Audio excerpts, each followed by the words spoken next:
Canada और France बुरी तरह से भड़क गए हैं इजराइल पर, बुरी तरह से। जी हां, सुनिए, बुरी तरह से भड़के हैं। जी हां, मामला ये हो रहा है क्योंकि अब सारी दुनिया गाजा में जो हो रहा है वो देख रही है।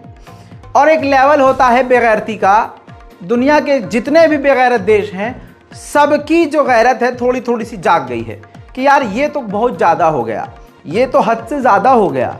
जो कल तक इजराइल के साथ थे या इजराइल के क्राइम को देखकर चुप थे, अब उनको भी बोलना पड़ रहा है क्योंकि वहाँ के देश के लोग जो हैं, उनके देश के लोग, फ्रांस के लोग, कनाडा के लोग खामोश नहीं हैं।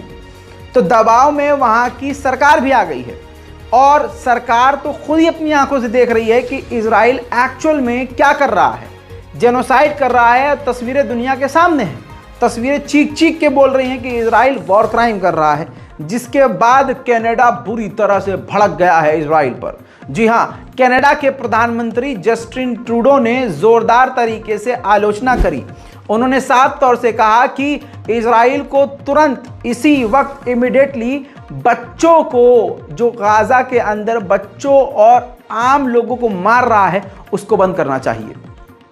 यानी कनाडा ने क्लियर मान लिया है और कह दिया है दुनिया के सामने कि बच्चों और महिलाओं और सिविलियंस को जानबूझकर इजराइल मार रहा है।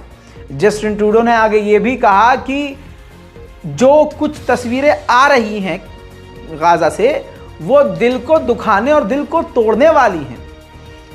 जो कुछ भी इजराइल कर रहा है एक सजा के तौर पर पूरे फिलिस्तीनी और गाजा के सिविलियंस भुगत रहे हैं। ऐसा होना नहीं चाहिए। हमारी लगातार नज़र बनी हुई है, हम डॉक्टरों के स्टेटमेंट देख रहे हैं, उनके बयानात सुन रहे हैं, हालात देख रहे हैं, तस्वीरें देख रहे हैं और पूरी दुनिया ये देख रही है कि गाजा में क्या हो रहा है। बहरहाल इजराइल को जो कुछ भी करना है संभल कर करे, बच्चों और महिलाओं, सिविलियंस को बचाने के लिए जो कुछ करना चाहिए उसे करना पड़ेगा। दोस्तों, जस्टिन ट्रूडो का सिर्फ इतना ही बयान नहीं था, और भी बयान थे, आप खुद सुन लीजिए सबूत के तौर पर। The human tragedy that is unfolding in Gaza is heart-wrenching, especially the suffering we see in and around the Al-Shifa hospital. I have been clear that the price of justice cannot be the continued suffering of all Palestinian civilians. Even wars have rules. All innocent life is equal in worth, Israeli and Palestinian. I urge the government of Israel to exercise maximum restraint. As the world is watching, on TV, on social media, we're hearing the test. अब इसके बाद Canada जो पूरी तरह से Israel के साथ था, वो ज़रा सा भी नज़र फेर ले तो तकलीफ तो होगी। नेतन्याहू पगला गया, इजराइल का प्रधानमंत्री पूरी तरह से पागल हो गया। कह दिया कि हम सिविलियंस को निशाना नहीं बना रहे हैं, हमास निशाना बना रहा है, हमास ही उनको ह्यूमन शील्ड की तरह इस्तेमाल कर रहा है, जिसकी वजह से ये हो रहा है। हमास इन सब के पीछे है, हमास वजह, Hamas Hamas Hamas Hamas Hamas Hamas Hamas करता रहा नेतन्याहू। लेकिन सच्चाई ये है दोस्तों कि इजराइल की जो बची कुची जो इज़्ज़त थी, उसका हैवानपना सामने आ गया और इज़्ज़त नाली में बह गई। इतना ही नहीं, अब आते हैं फ्रांस पर। फ्रांस बुरी तरह से भड़क गया। फ्रांस के सफ़ेद शैतान इमैनुअल मैक्रोन पर काफ़ी ज़्यादा प्रेशर है। हालांकि इमैनुअल मैक्रोन ने कुछ दिन पहले भी बयान दिया, फिर उस बयान से पलटे थोड़ा सा क्योंकि इजराइल भड़क गया था। फिर उसके बाद न जाने क्या हुआ कि एक बार फिर से फ्रांस के राष्ट्रपति इमैनुअल मैक्रोन ने इजराइल को खरी खोटी सुना डाली। फ्रांस के जो राष्ट्रपति हैं, उन्होंने पहली बार खुल्लम खुल्ला कहा कि हम स्ट्रांगली कंडेम करते हैं कि इजराइल जो सिविलियंस और सिविलियंस के घरों पर, उनकी जगहों पर, इंफ्रास्ट्रक्चर पर हमला कर रहा है, हॉस्पिटल्स पर हमला कर रहा है, हम इसके खिलाफ हैं। जो भी हमास ने किया, जैसा भी किया, उसकी सज़ा सिविलियंस को नहीं मिलनी चाहिए।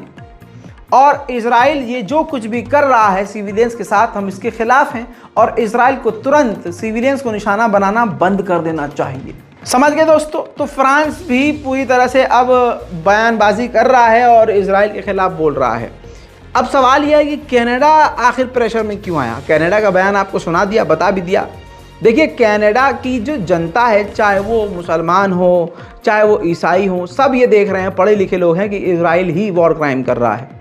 अभी 2 दिन पहले जस्टिन ट्रूडो एक रेस्टोरेंट में गए थे, कैफ़े में गए थे। वहाँ जितने लोग बैठे थे ना, सब चीख रहे थे कि इस नरसंहार में, गाज़ा के नरसंहार में तुम्हारा भी हाथ है, तुम्हारे भी हाथ खून से रंगे हुए हैं। वो वीडियो मैं आपको सबूत के तौर पे दिखा देता हूँ।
उधर यूएन के अंदर एक रेजोल्यूशन लाया गया, जिस रेजोल्यूशन में मांग में ये रखा गया, मांग अपना, कि इजराइल जो हमला कर रहा है गजा पर, इसको रोकना चाहिए कुछ समय के लिए, यानी ह्यूमैनिटेरियन पॉज होना चाहिए, जिस पर पहली बार अमेरिका ने वीटो पावर का इस्तेमाल नहीं किया, यानी इसका विरोध नहीं किया। जी हाँ, अब वो रेजोल्यूशन पास हो गया है कि हाँ 3 दिन के लिए, 4 दिन के लिए या 2 दिन के लिए ह्यूमैनिटेरियन पॉज होना चाहिए, जंग रुकनी चाहिए।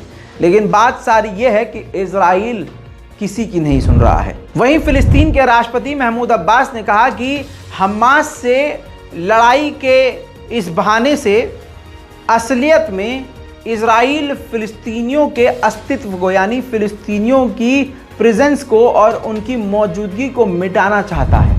यमन के लिए एक बुरी खबर, यमन का एक ड्रोन इजराइल की तरफ तेजी से बढ़ रहा था।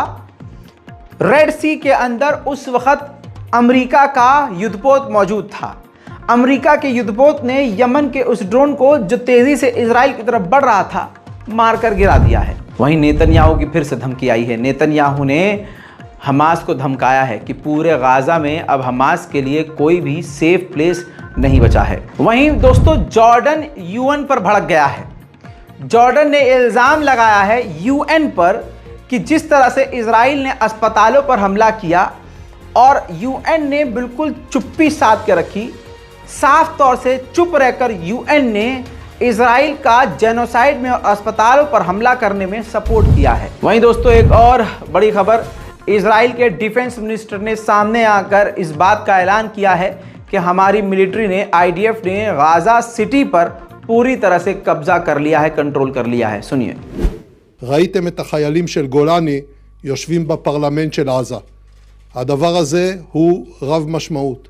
אני יכול לומר לכם שבצפון הרצועה החמאס איבד שליטה, ולמעשה אנחנו שולטים בכל התווך העילי והמרכזי של רצועת עזה בצפון. दोस्तों, यही बात मैं आपको रोज बता रहा हूं और एक्चुअल में सबूत के साथ जानकारी दे रहा हूं। अब ये तो आपकी गलती है कि आप देख रहे हैं कि इसके यार 10 मिलियन फॉलोअर हैं, सब्सक्राइबर। ये चैनल सही बता रहा होगा, नंबर में मत जाइए। ऐसे तो बीजेपी भी बहुत अच्छे नंबरों में है ना, क्या सच्ची है? इतना क्लियर लाइव एग्जांपल दे रहा हूँ, फिर भी आपको समझ में नहीं आ रहा है। चलिए मैं आपको दिखाता हूँ। ये देखिए, ये जो मैप आप देख रहे हैं, इसमें जो नीला हिस्सा है, इस पूरे नीले हिस्से में इजराइल का कब्जा है। अब अपनी आंखों से आप देख रहे हैं ना, बीच वाला हिस्सा पूरी तरह से कब्जे में आ गया है, गाजा, सेंट्रल गाजा। और नॉर्थ गाज़ा साउथ गाज़ा 2 टुकड़ों में कट चुका है। उधर के लोग इधर नहीं आ सकते, इधर के लोग उधर नहीं जा सकते। इसके अलावा आप पिछला जो इलाका देख रहे हैं वहाँ भी आप देख रहे हैं एक नीला एक टुकड़ा है, वो भी इजराइल के कंट्रोल में है।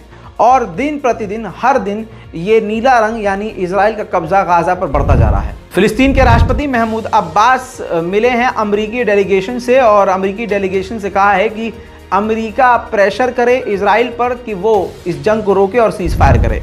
इसके बाद अमेरिका की डेलीगेशन ने इजराइल के डिफेंस मिनिस्टर से मुलाकात करी तो डिफेंस मिनिस्टर ऑफ इजराइल ने साफ तौर से मना कर दिया कि जब तक हम हमास को ख़त्म नहीं कर देंगे हम रुकेंगे नहीं।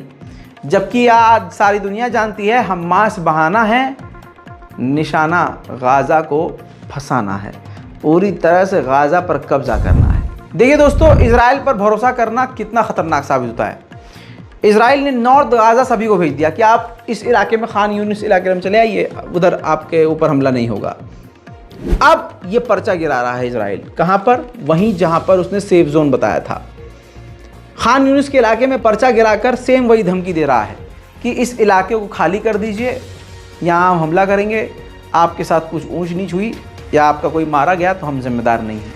यानी पहले यहाँ हमला करता है, यहाँ पर्चा गिराता है, लोग यहाँ से यहाँ आते हैं, फिर वो यहाँ पर्चा गिराता है, फिर उनसे कहता है कि आप यहाँ से चले जाइए क्योंकि यहाँ पर हम बमबारी करने वाले हैं। तो ये लोग अब यहाँ वापस नहीं आ सकते क्योंकि अब यहाँ पर इजराइल का कब्ज़ा है। अब इन लोगों के पास 2 ही ऑप्शन है, या तो ये यहीं मर जाएं या तो ये इजिप्ट चले जाएं या दूसरे देश चले जाएं, यानी पूरा गाज़ा खाली कर दें। वहीं देखिए, साफ सुथरी बात तो रशिया ने कह दी है, जैसे मैं आपसे कहता आ रहा हूँ। रूस के विदेश मंत्री सरगेई लावरोव ने कहा है कि गाज़ा के अंदर अमेरिका इजराइल पर कोई पाबंदी कोई रोक टोक नहीं लगाया, उसने खुली छूट दी हुई है। बहरहाल फिलहाल की इस रिपोर्ट में इतना ही। अपनी राय कमेंट में ज़रूर लिखिएगा। चैनल को जल्दी से सब्सक्राइब कर लीजिए और इस रिपोर्ट से पहले जो तमाम रिपोर्ट्स आई हैं उनको भी जाकर देखिए। फिर लौट रहा हूँ थोड़ी ही देर में और नई जानकारियों के साथ, तब तक के लिए जय हिंद।